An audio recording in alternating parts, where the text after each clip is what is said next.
नमस्कार, मैं हूं आपके साथ कनुप्रिया सत्तन और आप देख रहे हैं वीके न्यूज। वीके न्यूज पर लगातार हमने आपको चुनावी अपडेट दी है। हम आपको हर पल पल की खबर बताते हैं। राजनीतिक गलियारों में क्या होता है उसके होने के पहले ही जो अंदेशे होते हैं आप तक पहुंचाए हैं और हर बार सटीक पहुंचाए हैं। एक बार फिर मध्य प्रदेश की सियासत में हलचल है। चुनाव हारने के बाद या यूं कह सकते हैं बीजेपी की प्रचंड जीत के बाद कमलनाथ अपना इस्तीफा देंगे। सबसे पहले वीके न्यूज ने बताया यह खबर सच हुई। कमलनाथ ने इस्तीफा दिया और उनका इस्तीफा मंजूर भी हो गया है। लेकिन जब तक पीसीसी चीफ के पद पर कोई नया चेहरा नहीं बैठ जाता तब तक कमलनाथ ये कार्यभार संभालेंगे। बहरहाल आज चर्चा इस बात की कि आखिर मध्य प्रदेश कांग्रेस की कमान किसके हाथों होगी और वो क्या वजह थी कि कमलनाथ को इस्तीफा देना पड़ा और इस्तीफा उनका इतनी आसानी से मंजूर क्यों हो गया, क्योंकि वो गांधी परिवार के काफी करीबी माने जाते हैं। ये सारे सवालों के जवाब आज हम लेंगे। हमारे राजनीतिक एक्सपर्ट हमारे साथ मौजूद हैं, हमारे एग्जीक्यूटिव एडिटर दिवाकर जी, दिवाकर विक्रम सिंह जी, आपका बहुत बहुत स्वागत है। सबसे पहले ये बताइए, मध्य प्रदेश में जो चल रही है सियासत, जिस तरह से कमलनाथ जाते हैं और खड़गे के निवास पर पहुंचते हैं, अपने इस्तीफे की पेशकश करते हैं और इस इस्तीफे को मंजूर भी कर लिया जाता है, इसके क्या मायने हैं? देखिए, कहना तो नहीं चाहिए लेकिन ये पेशकश नहीं बल्कि उनको इस्तीफ़ा तैयार करके बाकायदा एक औपचारिक तरीके से आकर के इस्तीफ़ा देने के लिए कहा गया। उसके पीछे सबसे बड़ी बात यह है कि असेसमेंट जो किया गया था वो सब कुछ कमलनाथ की तरफ से किया गया था और हम लोगों ने बाकायदा वीके न्यूज़ पे कनु आप तो बराबर जानती समझती रही हैं, बराबर चर्चा की थी कि उन्हीं के कंधे पर जितना भार रखा गया है ये उनके कंधे पर बंदूक रखी जा रही है। अगर आपको याद हो तो हम हमेशा चर्चा में करते रहे और अगर जीत गए तो सिर पर ताज होगा, सेहरा बंधेगा। और यही नहीं, 2024 में कांग्रेस के वर्किंग कमेटी में भी वो एक बड़ी भूमिका अदा करने की स्थिति में आ सकते हैं अगर ऐसा हुआ। लेकिन ऐसा हुआ नहीं और वो ऐसा होगा भी नहीं, इसके भी कारण वीके न्यूज़ ने बता दिए थे क्योंकि वो सब कुछ अकेले अपने हिसाब से घोषणा पत्र से लेकर के टिकट दिलवाने से लेकर के और सारी बातों, यहाँ तक कि इंडिया अलायंस की एक मीटिंग, एक रैली होने वाली थी, उसको भी उन्होंने कैंसिल करवाया था और उस पर किसी ने कोई टिप्पणी नहीं की थी, कोई प्रतिक्रिया नहीं दी थी क्योंकि कमलनाथ ने जो भरोसा दिया था कि हम इतने सीटें लेके आ रहे हैं, एंटी इनकम्बेंसी शिवराज जी के खिलाफ है और वो कांग्रेस को जो बताए कांग्रेस उससे मुतमईन हो गई। इसलिए ये कहा गया कि अब इस्तीफा देने के अलावा कोई रास्ता नहीं है। कारण ये मैं आपको बताऊं क्योंकि अभी अशोक गहलोत जी इस तरह के कदम नहीं उठा रहे हैं। इसीलिए आप देखिए कि सचिन पायलट भी बोल रहे हैं और अशोक गहलोत के ओएसडी रहे किस तरीके से लोकेश अपनी बातें रख रहे हैं और कांग्रेस की छीछालेदर हो रही है। तो अशोक गहलोत तो उससे भी घाघ नेता कहे जाते हैं, हालांकि मैं उनको बड़ा एक्सपीरियंस्ड लीडर मानता हूं। तो कमलनाथ जी ने बहुत अच्छे तरीके से इस बात को समझा कि कहीं ये बात अगर मीडिया में फैल गई कि उनसे इस्तीफा मांग लिया गया तो ये गलत हो जाएगा। इसलिए उन्होंने ये जल्द आनन फानन में सभी लोगों को बुलाया, जो जीते हुए कैंडिडेट्स थे उनको भी बुलाया और जितने भी वहाँ पे उन सब बात की और वहीं पर उन्होंने पेशकश कर दी। पेशकश उन्होंने वहाँ पर कर दी थी, संदेश हाईकमान का पहले से चला गया था, तो बहरहाल वो इस्तीफा हो गया उनका। अब आप अगर ये पूछें कि कमलनाथ का इस्तीफा देना कांग्रेस के लिए जो जितना कुछ वो खोए हैं कैसे वो प्राप्त करना है, तो निश्चित रूप से एक नए अध्यक्ष को बनाया जाना है पीसीसी की तरफ से और इसमें हाईकमान की अब चलेगी और इसमें सोनिया गांधी, प्रियंका गांधी, राहुल गांधी और यहाँ तक कि आप ये देखिए खड़गे साहब, इन सबको बहुत कुछ सोचना पड़ेगा और इनका काफी हस्तक्षेप भी होगा मध्य प्रदेश में निश्चित रूप से। और हस्तक्षेप के पीछे कारण ये है कि अभी 2024 की जो पीठिका बनाई गई, आप कह सकते हैं पृष्ठभूमि बनाई गई, उस पर मध्य प्रदेश को ही फोकस किया गया और अब तो लोकसभा की तैयारियां नहीं बल्कि लोकसभा चुनाव की पूरी आहट हो चुकी है। बिल्कुल। शिवराज सिंह चौहान तो छिंदवाड़ा में बैठ गए हैं तो कमलनाथ की मुश्किलें तो वहां से भी अब बढ़ने वाली हैं कि अब वो छिंदवाड़ा भी बचा पाएंगे या नहीं। हालांकि कमलनाथ जी ऐसे नेता हैं कि इतने आसानी से छिंदवाड़ा वो नहीं जाने देंगे, लेकिन होता है चूंकि ये स्थिति परिस्थिति इस तरह से है कि इस समय भाई देखिए मोदी जी का चेहरा है और सबसे बड़ी बात है शिवराज जी का और जो है वैसे वो भी एक मध्य प्रदेश की अगर बात करें तो दिवाकर जी पिछली बार 29 में से 28 सीटें मध्य प्रदेश में लोकसभा में जीत तो हुआ। भारतीय जनता पार्टी का अच्छा दबदबा है मध्य प्रदेश में। सिर्फ एक छिंदवाड़ा सीट ही जो है वो जीत पाए थे, ये नकुलनाथ जी जीते थे वहां से। उसकी एक वजह ये थी कि कमलनाथ जी का जो है वो नाम अच्छा है, और अगर इस बार भी नकुलनाथ मैदान में होंगे तो कांग्रेस के लिए मुश्किलें तो आ सकती है।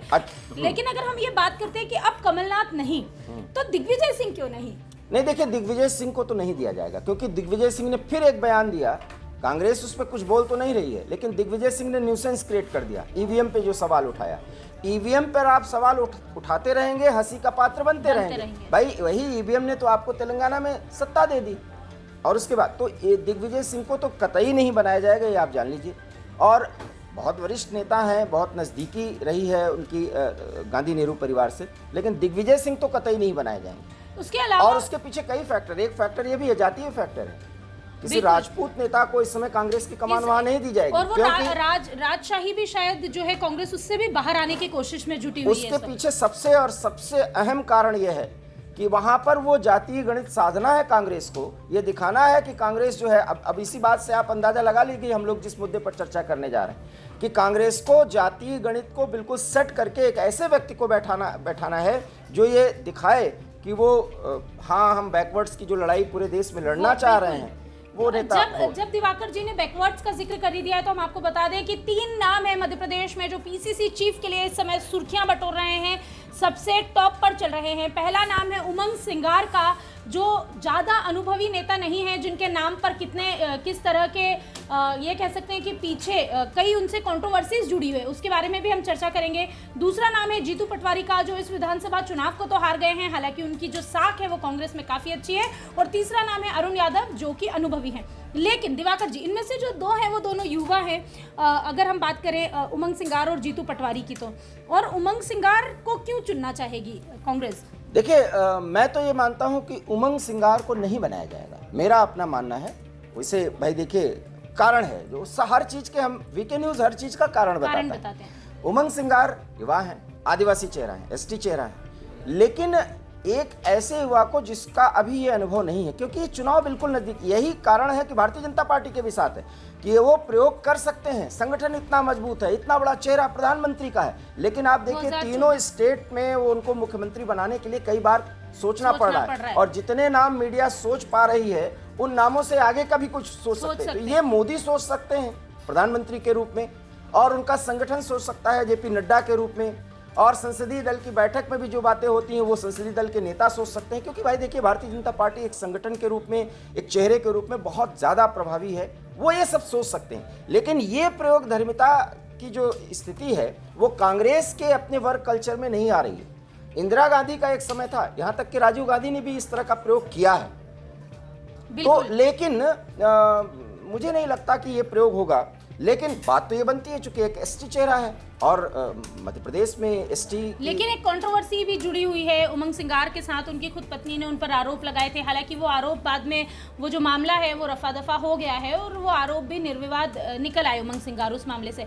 लेकिन कहीं ना कहीं एक दागदार छवि तो है ही उमंग सिंगार। एक इस मुद्दे के आधार पर पीसीसी का, वहाँ की इकाई का चीफ न बनाया जाए, ऐसा नहीं हो सकता। लेकिन सिंगार, कमलनाथ ने जो कुछ छोड़ा है वहां से ऊपर उठ करके कांग्रेस को उसी रफ्तार में आगे ले जाएं, शायद ये सांगठनिक शक्ति अभी इनके अंदर नहीं है। लेकिन एक पॉजिटिव पॉइंट है कि ये एसटी है, ये एक बात है। लेकिन बहुत ऐसा नहीं लगता कि अभी 3 महीने बाद सब कुछ दे देना है, रिजल्ट दे देना है। हाँ, तो सिर्फ आदिवासियों को साधने के लिए अभी इस समय कांग्रेस इतना बड़ा एक्सपेरिमेंट नहीं करेगी। कांग्रेस जो है आदिवासियों को साध पाएगी और कमलनाथ इसके लिए पर्याप्त है। आदिवासियों में उनकी पकड़ है और कमलनाथ से ये काम लिया जाएगा। समझ रहे हैं? इसलिए मुझे नहीं लगता उमंग सिंगार का। अब आप जीतू पटवारी के बारे में पूछेंगे तो एक बहुत ही चर्चित चेहरा है और अक्सर एक ऐसे विवादित बयान देते हैं जो फिलहाल इस तरह के विवादित बयान देना कांग्रेस हाईकमान को अच्छा लगता है। उनको लगता है कि भारतीय जनता पार्टी को इस तरीके से चेक किया जा सकता है, काउंटर किया जा सकता है, जो भी आप कह लें। तो लेकिन वैसे भी जब ये युवा कांग्रेस के प्रदेश अध्यक्ष थे, हाँ ये थे, लेकिन जीतू पटवारी चुनाव हारे। कमलनाथ हार करके ही तो सब कुछ किए हैं, छोड़े हैं, बिल्कुल छोड़े हैं। जीतू पटवारी को भी नहीं। मुझे लगता है कि अरुण यादव जो है वो बनाए जाएंगे और इसके पीछे 2 सबसे बड़े कारण हैं। ये सांसद भी रहे हैं ये वरिष्ठ हैं और वरिष्ठ हैं, अनुभवी हैं, और सबसे बड़ी बात, इस समय जो बैकवर्ड्स की राजनीति चल रही है उसमें ये बहुत ओबीसी चेहरा है, एकदम फिट प्रभावी बैठते हैं, है, बिल्कुल। इसलिए क्योंकि इनका नाम है अरुण यादव, पूरा नाम इनका लिया जाता है। तो मुझे, और अखिलेश यादव जिस तरीके से बिंद क्षेत्र और इस संभाग में बहुत ज्यादा प्रभावी अपने बना रहे हैं सपा को, हालांकि जमानत भी जब्त हो गई, तो उसको ये काउंटर कर सकते हैं। तो मुझे ऐसा लगता है कि अरुण यादव चुनाव में ओबीसी काफी नाराज भी हुए कांग्रेस से। अगर देखा जाए तो कई ओबीसी नेताओं ने जो कांग्रेस को छोड़कर अलविदा कहा, और इसके लिए अगर अरुण यादव को जगह दी जाती है तो वो ऐसे नेताओं को मनाने में भी शायद कारगर होंगे। मुझे लगता है कि पहले मैं अगर दूं इसमें तो अरुण यादव पहले नंबर पर हैं, और इसके पीछे कई कारण हैं, क्योंकि उनको एक अनुभव है, दोनों संसदीय राजनीति की भी है और संगठन के स्तर पर भी वो बहुत और सक्रिय भी रहे। ये यहाँ पर जब चुनाव हो रहा था, उमंग सिंगार के मामले में सिर्फ एक ही है, कोई एसटी चेहरा है, हो सकता है कि ये दिखाने के लिए, लेकिन ये दिखाना अब कांग्रेस की नहीं, क्योंकि कांग्रेस को इस समय बैकवर्ड्स की राजनीति प्रभावी है, ये दिखाना है, इसलिए अरुण यादव है। जीतू पटवारी बहुत ही लोकप्रिय चेहरा है, कांग्रेस के लिए मुफीद तो यही है कि जीतू पटवारी को दे दिया जाए,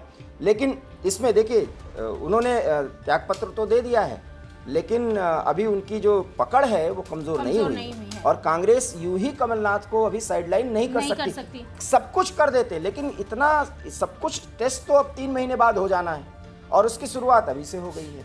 तो इसलिए मुझे ऐसा लगता है कि अरुण यादव के नाम पर समिति बनाई जाएगी। बिल्कुल, तो अरुण यादव के नाम पर अरुण यादव हो सकते हैं अगले पीसीसी चीफ। ये हमने अभी जितना भी हमें लगा है हमारे आकलन से हमने आपको बताया है। इस मामले में आप अपनी क्या राय रखते हैं कमेंट बॉक्स में हमें जरूर बताइएगा, और ये भी बताइएगा कि क्या मध्य प्रदेश में नया पीसीसी चीफ बदल जाने से कांग्रेस की ताकत बढ़ेगी या घटेगी। अगर आप जानना चाहते हैं हर खबर, हर अपडेट देश और दुनिया की, तो देखते रहिए VK news. VK news Madhya Pradesh, Chhattisgarh, दिल बोलेगा, देश सुनेगा।